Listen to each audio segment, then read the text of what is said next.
ပရိသတ်များရှင်ပရိသတ်ဒီအားလုံးကအနုပညာမိုးကောင်းငယ်အစီအစဉ်အတင်ဆက်ပေးခဲ့တဲ့အနုပညာရုံးကအခမ်းအနားမြင်ကွင်းနေရှုစားပြီးသွားပြီဆိုတော့အခုဒီတစ်ခေါက်မှာထပ်မံတင်ဆက်ပေးမှာကြတော့အခုဆိုရင်ပရိသတ်လုပ်ငန်းတွေကိုဒါအားလုံးအပေါ်တော့ပူးပေါင်းပြီးတော့ကြိုးပမ်းပြီးတော့ဆောင်ရွက်နေကြပါတယ်အဲ့ဒီထဲမှာဆိုရင်အနုပညာရှင်တွေကလည်းဒါပြည်သူတွေနဲ့အတူတူပူးပေါင်းပြီးတော့ဆောင်ရွက်ပေးနေပါတယ်အဲ့တော့ဒီလုပ်ငန်းတွေနဲ့ပတ်သက်ပြီးတော့အနုပညာရှင်တဦးလည်းဖြစ်တဲ့နောက်သူကိုယ်တိုင်လည်းပေါ့နော်ပရိသတ်လုပ်ငန်းတွေမှာကြိုးပမ်းပြီးတော့ဆောင်ရွက်ပေးနေတဲ့ဒါအနုပညာရှင်အင်းမြတ်သူကနေပြီးတော့ပရိသတ်လုပ်ငန်းတွေပေါ်ထားရှိတဲ့သူ့ရဲ့အမြင်တွေကိုပရိသတ်တွေအတွက်ဝေမျှပေးထားပါတယ်အဲ့တော့ပရိသတ်တွေအားလုံးကအခုပဲနားဆင်ပြီးတော့ရှုစားအားပေးကြအောင်လားရှင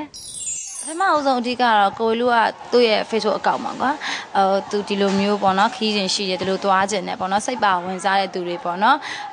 သူတို့စီယုံမီလောက်ကြရအောင်ဆိုတော့သူ့ရဲ့ပေါ့နော်နှိုးဆော်ထားတာမျိုးသူ့ရဲ့သူလုံးမဲ့ဆိုတဲ့အစီအစဉ်လေးကိုမျိုးသူတွေ့လိုက်တယ်တွေ့တဲ့အခါကျတော့သူစိတ်ထဲမှာအဲ့စာကိုဖတ်ပြီးကြသွားခြင်းလားဒါဆိုတော့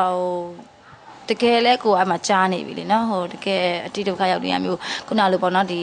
trolley မှောက်လာပြီးတော့လူတွေအသက်ဆုံးတာတွေရောပြီးတော့ဒီမှာကြံခုန်နေတဲ့ရွှေပြောင်းလို့သားတွေပေါ့နော်ဒီလိုမျိုးဖြစ်နေတဲ့ဒုက္ခရောက်နေတာတွေကြားတော့အဲ့ဒီကသွားချင်တဲ့ဆန္ဒရှိတော့အဲ့ဒါကိုလူကိုပြန်ပြီးတော့မြတ်တော့ဖုန်းနဲ့ဆက်သွယ်ပြီးတော့ထိုက်ချင်ပါတယ်ပေါ့နော်ဆိုပြောတော့မြတ်ကအကိုလူကချက်ချင်းမြတ်တို့လက်မခံဘူးဘာလို့ဆိုတော့ဒီနေရာကအခုလောဆယ်နေအန်ရရှိတဲ့နေရာလို့သတ်မှတ်ထားတဲ့နေရာဖြစ်နေတယ်ပြီးတော့မိမသားဖြစ်နေတယ်ပေါ့ပြီးတော့အဖော်လိုက်လို့မရအောင်ဒါဆိုကိုအိတ်ကိုဆွဲပြီးတော့တကယ်တောင်ပြပြသွားမယ်နေရာမျိုးဖြစ်နေတော့အခုချက်ချင်းလက်မခံအောင်ဘာလို့ဆိုတော့ဘောနော်ခဏလေးနေအောင်သူဘောနော်သူလည်းပြောလို့မရဘူးသူနဲ့သွားမဲ့သူတွေပြီးတော့ခုနလိုပေါ့နော်တက်ချိန်နေပါရှိတယ်ဆိုအားမျိုးသူနည်းနည်းပြီးတော့ဘောနော်သွားဖြစ်မယ်လိုက်လို့ရမယ်လိုက်လို့အဆင်ပြေမယ်ဆိုရင်ခေါ်မယ်ပေါ့အဲ့လိုမျိုးပဲပြောတယ်မြတ်သူပြောတာကိုချက်ချင်းလက်ခံပေးခဲ့တာမဟုတ်ဘူးသူအဖက်ဖက်ကစဉ်းစားပြီးတော့မှ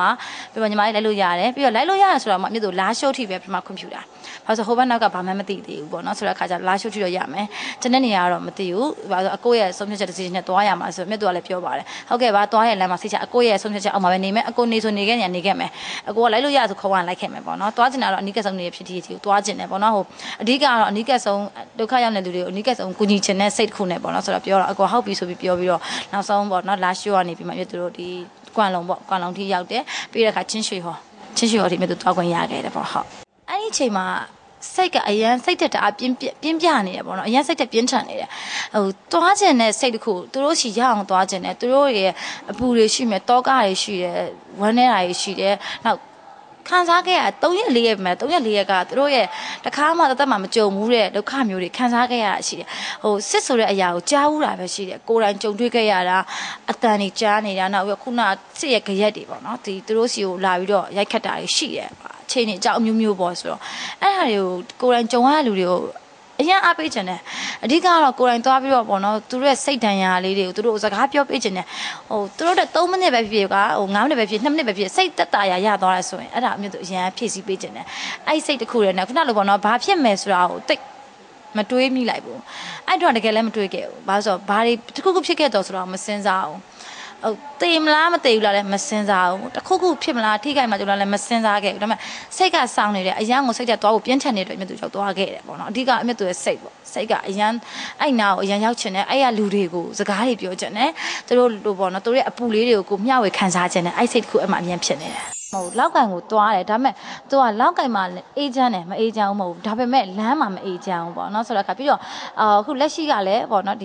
ညမထွက်ရဆိုတော့အမိန်လေးရှိနေတဲ့ခါကျအမြတ်သွားဖို့အဆင်မပြေဘူးဆိုတော့ချင်းရွှေဟော်ထိတော့ရောက်တယ်ချင်းရွှေဟော်ဒီဘက်ကြော်သွားသူကအဲ့ညမထွက်ရဆိုတော့ပေါ့နော်ဟိုရှိနေတဲ့ခါကျတော့ဆိုတော့ဟိုလောက်ကင်သွားဖို့ကလောက်ကင်မှာကအဲ့လောက်ကြီးမဟုတ်ဘူးဂျားထဲမှာအလီဒီလုံထန်တို့ပေါ့ဒီဂျားထဲပေါ့သွားတဲ့ခရီးကွာဝဲအဲ့လမ်းမှာဖြစ်နေတာဆိုတဲ့ခါကျအမြတ်သွားခွင့်မရဘူးအမေအခုတော့ဒီပေါ့တကြံပြီးရဲ့နောက်ပိုင်းမှာတော့သွားလို့သွားကောပေါ့သွားရဆိုတာလဲဒီလိုကြီးပျော်စရာလိုမျိုးဒီလိုမျိုးမဟုတ်ဘဲနဲ့ပေါ့နော်ဒီကယ်ဆယ်ရေးနဲ့ပြန်နေထူထောင်ရေးအတွက်ပေါ့နော်သွားလို့နည်းနည်းရနေပြီပေါ့သွားခွင့်ရှိနေပြီပေါ့နော်အဲ့လိုမျိုးလေးရှိတယ်ဆိုတော့ပြောရရင်ဒီသွားတဲ့လမ်းမှာဆိုမြတ်သူလာရှိုးထိကအားလုံးဆင်ပြေတယ်ဂျားထဲမှာလည်းခုနလိုပေါ့မန္တလေးကပရိုက်တာအသင်းနေမြတ်တော်လည်းဒီရန်ကုန်မှာပရိုက်တာအသင်းရှိတယ်ရှင်ဟိုကိုဝေလူထားတဲ့သွေးမြစ်တာပရိုက်တာပေါ့နော်အဲ့ဒီအသင်းမှာလည်းအသင်းဝင်တယောက်ဖြစ်နေတော့မြတ်တော်တော့သွေးမြစ်တာပရိုက်တာနဲ့သွားကြတယ်သွားတော့လမ်းမှာပေါ့နော်ဒီခုနဟိုညီနောင်ပရိုက်တာအသင်းတွေကနေလာကြတယ်ပေါ့နော်ဒီမန္တလေးကအသင်းတွေရှိတယ်ပြီးတော့ပြည်ုံးနေရအသင်းပေါ့နော်အဲ့လိုအသင်းတွေကနေမြတ်သူတို့နဲ့လာပြီးတော့ပေါ့နော်မြတ်သူတို့သွားမဲ့ခီးအတွက်အကူအညီပေးကြတယ်လူရမ်းတာလည်းလူရမ်းကြတယ်ပေါ့နော်အဲ့ဒါနဲ့သွားကြတယ်လာရှိုးထိရောက်တယ်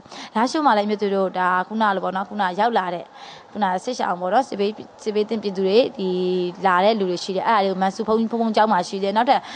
ကျောင်းရှိသေးတယ်နောက်ထပ်ဖုံကျောင်းတစ်ကျောင်းမှာထားရတယ်ပေါ့နော်အဲ့ဒါမျိုးသွားကူခဲ့တယ်ကူပြီးတော့မြတ်သူတို့တွေအဲ့မှာခါတယ်လိုအပ်တဲ့ဟာပေါ့ဥမာဓာတ်စားရည်လိုတာမျိုးပေါ့နော်ဒီအသေးစိတ်လိုတာတွေပတ်တီးလိတ်တို့နောက်ချို့တွေမူးလာတာရှိမယ်ချို့တွေအားရော့လာတာရှိမယ်ပေါ့နော်အဲ့အတွက်တို့တွေရှူစေးလိုအပ်တာမျိုးတန်ကြေလိမ့်စေချို့ဆိုတနေကုန်လမ်းလျှောက်လာတာကွာကြက်သားတွေတင်းနေရည်နာတာတွေရှိတယ်ဒါတွေကကိုရီးယားတိတ်မသိတယ်ကိုရီးယားအရန်သိတယ်နော်သူအဲ့လိုအပ်တဲ့ပစ္စည်းတွေအားလုံးလာရှုမှာဝယ်ကြတယ်ဝယ်ပြီးတော့တခါတည်းပေါ့နော်ဒီကွမ်လုံမျိုးကိုတက်လာခဲ့တယ်ပေါ့နော်ဆိုတော့ကွမ်လုံကိုရောက်တယ်ဆိုတော့ဂျားထဲမှာအမြတ်သူတို့ကန်ကောင်းတာလို့ပဲပြောမှာပေါ့နော်မြတ်တို့အဲ့ရွာကိုဖြတ်သွားရင်ညကြအဲ့မှာစစ်ဖြစ်ပေါ့နော်နည်းနည်းလေးလာပြီးလှုပ်ချရှိတယ်နောက်လာကြားထဲမှာလို့ပေါ့နော်ကားမိုင်းဆွဲတယ်လို့ဆိုတာရှိတယ်အဲ့လိုကားကိုလမ်းဘေးသိချမောင်းရဲကားကိုကက်တရလုံးမောင်းရဲပေါ့ဒါရတော့ကိုတွေကပြီးတော့မှသိတာအဲ့တုန်းကတော့ပေါ့နော်ဟိုစိတ်တစ်ခုလို့ဆိုတော့တိတ်လည်းမဖြစ်ဘူးကြောက်စိတ်တိတ်တော့မရှိဘူးပေါ့နော်အဲ့လိုမျိုးတွေဖြစ်သွားပေါ့ဆိုတော့ပြောရရင်တော့ကော်လုံထီကတော့တအားကြီးမစိုးအေဂျင့်နဲ့နင်းညမ်းပါတယ်တွားလို့လာလို့လည်းအဆင်ပြေပါတယ်နည်းနည်းရံဖန်ရံကလောက်ပဲရှိတယ်ဒါပေမဲ့အများကြီးတော့မရှိဘူးပေါ့နော်ဆိုတော့ဟိုအနေရှိဆိုမှအဲ့တော့တိတ်သွေးထူနေသွေးပူနေတာနဲ့ဟိုစိတ်နဲ့ဆိုတော့တိတ်မတိလိုက်ဘူးပေါ့နော်ဆိုတော့ပြန်လာမှပဲပြန်ကြားလိုက်တဲ့နေ့ဟုတ်အဓိကကတော့ပေါ့နော်ဒီချို့ကပြောတယ်စစ်ဆိုတော့ဘယ်သူမှလက်မခံပါဘူးလူတိုင်းငြိမ်းချမ်းရေးပဲလုပ်ချင်ကြပါတယ်အဲဆိုတော့စစ်ဆိုတော့ခေါင်းစဉ်ရဲ့အောက်မှာခံစားရတာကမိဘပြည်သူတွေပါအရက်သူအရက်သားတွေနော်ဟိုကိုခုခံနိုင်ခွင့်အားနည်းသောပြည်သူတွေပဲရှိပါတယ်ပေါ့နော်ဆိုတော့အများဆုံးလည်းပြည်သူတောင်းနိုင်ငြိမ်းချမ်းချင်ပါတယ်အေဂျင့်ချင်ပါတယ်ပြီးတော့အခုဖြစ်နေတဲ့ဟာလေးတွေပေါ့နော်လို့ပေါ့နော်အကူအညီလိုတဲ့နေရာလေးတွေတကယ်ထိရောက်တဲ့အကူအညီမှုမျိုးအရန်ကိုလိုအပ်ပါတယ်အဲ့တော့ပေါ့နော်ဒီမိဘပြည်သူတွေအခုပေါ့နော်တက်နိုင်တဲ့ကိုတက်နိုင်တဲ့လောက်ပေါ့ဘလောက်ရလို့မဟုတ်ပါဘူးကိုယ့်ရဲ့စိတ်စေတနာနဲ့ကိုတက်နိုင်တဲ့လောက်အကုန်လုံးပေါ့နော်တကယ်ကိုလိုအပ်တဲ့နေရာမျိုးတွေမှာအကူအညီပေးဖို့အကူအညီတွေရန်လိုနေပါတယ်လို့အဲ့အတွက်ပေါ့နော်အလှူရှင်တွေပေါ့နော်ကုသိုလ်ယူမဲ့သူတွေကိုလည်းအမြတ်သူဖိတ်ခေါ်ချင်ပါတယ်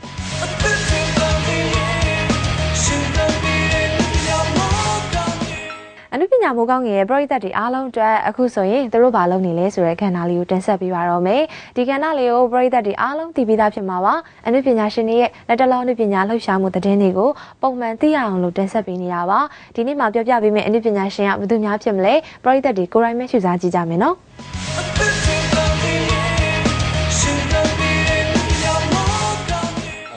ကိုဒါပြီးရင်ကိုဟာပေါ့တချင်းပေါ့နော်တကူတော့ series ပေါ့အလုပ်နေကိုပြီးတော့မယ်ဒီလောက်ကိုထွက်မယ်အဲ့ဒါပြီးရင်ကားကြီးရိုက်မယ်ဒီကပြီးလို့ရှိရင်ကိုမီဘောနဲ့ရိုက်မယ်နော်တထောင်ဆိုတဲ့ရုပ်ရှင်ကားကြီးရိုက်ပါမယ်ပြီးလို့ရှိရင်ကိုမျိုးမင်းနဲ့ဒါမမျိုးမင်းနဲ့ကျွန်တော်တို့အရင်တော့ရိုက်ကူးခဲ့တဲ့ရောက်ကောင်းမဆိုတော့တစ်ချိန်တော့တမက်ပါပဲဆိုတဲ့ဇက်ကားဒုတိယပိုင်းကိုဆက်ရပါမယ်ခင်ဗျအဲ့ကားထဲမှာကျတော့ဝတ်တုတ်ကြီးလောက်ထားတာကျွန်တော်ဝတ်တုတ်ကြီးနဲ့စပင်းဖြူနဲ့နှကမွေးအဖြူနဲ့အဲ့လိုဂျိုးလက်ဇက်ကောင်တစ်ခုပဲအဲ့ဇက်ကိုပြန်ရမယ်နော်ဟိုဘက်လာကြလို့ရှိရင်ကိုပြီးပွားနဲ့ကားကြီးတွေများပါတယ်ခင်ဗျဟုတ်အခုတော့ကျွန်တော်တချင်းခွေလေးရောကျွန်တော်လုပ်နေပါတယ်ပြီးတော့ဒီပိတ်တက်တွေတော့မသိသေးဘူးเนาะရုပ်ရှင်ဇက်ကားကြီး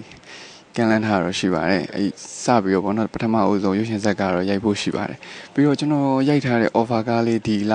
နောက်လလောက်ထွက်မယ်တဲ့နဲ့ဟုတ်အဲ့ဒါလေးစောင့်မျှော်ပြီးတော့အားပေးကြပါအောင်လို့ကျွန်တော်ပြောချင်ပါတယ်ခင်ဗျ